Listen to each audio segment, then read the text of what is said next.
Kita menuju informasi berikutnya. Tribuners, bencana longsor terjadi di wilayah perbatasan Tanjung Sakti dan Provinsi Bengkulu.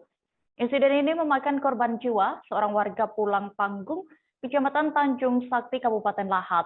Korban bernama Alian, 45 tahun, meninggal dunia akibat tertimbun mata liar longsor. Selengkapnya akan disampaikan rekan Ehdi Amin, wartawan dari Sriwijaya Post yang kini sudah siap dengan laporan lengkapnya. Halo rekan Ehdi.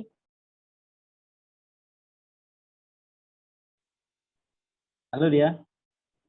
Rekan Ehdi, bisa Anda informasikan dari informasi yang Anda dapatkan di lokasi ini, kapan sebelumnya korban ini mulai dinyatakan hilang dan dicari? Ya, dia dapat kami informasikan bahwasanya pada hari Sabtu tanggal 20 Januari 2022 terjadi bencana longsor di desa Tanjung Sakti, Kecamatan Tanjung Sakti Bumi, Kabupaten Lahat, Provinsi Sumatera Selatan, berbatasan dengan Provinsi Bengkulu. Nah, pada malam itu longsor terjadi juga bukan hanya tanah tapi berupa bebatuan dan juga pepohonan. Nah, saat itu si korban Alian ini sedang pulang dari kebun untuk menuju ke desa tempat tinggalnya di Desa Pulau Panggung, Kecamatan Tanjung Sakti Bumi, Kabupaten Lahat ya. Ya, lalu untuk kronologi bagaimana hingga korban ini tewas tertimbun longsor, apakah sudah diketahui? Ya, informasi yang kami terima dari pihak kepolisian bahwa korban ini sebenarnya tidak mengetahui akan terjadinya tanah longsor karena pada saat kejadian itu pada malam hari, sehingga korban saat melintas itu tidak mendengar dan tidak merasa bahwa ada longsoran dari atas tempat korban melintas. Seketika itu tanah tiba-tiba menghantam badan dan sepeda motor milik korban. Nah, korban saat itu langsung terbawa oleh longsoran tanah berjarak sekitar 2 meter dari lokasi longsoran dia. Lalu bagaimana respons keluarga saat korban ditemukan dalam kondisi sudah meninggal dunia?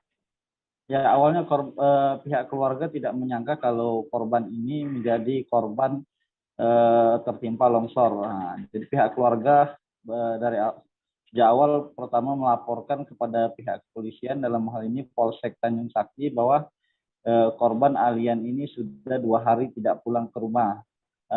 Penuturan keluarga sejauh ini, Yanti selaku istri korban menyatakan bahwa korban terakhir pergi ke kebun untuk memanen kopi di kebun miliknya. Namun setelah 2 hari ditunggu keluarga, korban tidak pulang-pulang. Hal ini membuat pihak keluarga curiga karena biasanya korban ini pergi pagi hari setelah jelang malam pulang dari kebun. Tapi pada hari itu korban tak kunjung pulang. Nah, dari situ tim dari TNI Polri, Basarnas, kemudian BPBD Kabupaten Lahat melakukan pencarian terutama di area longsoran, dan seketika setelah dikerahkan alat berat, tim menemukan sepeda motor dan tas ransel milik korban.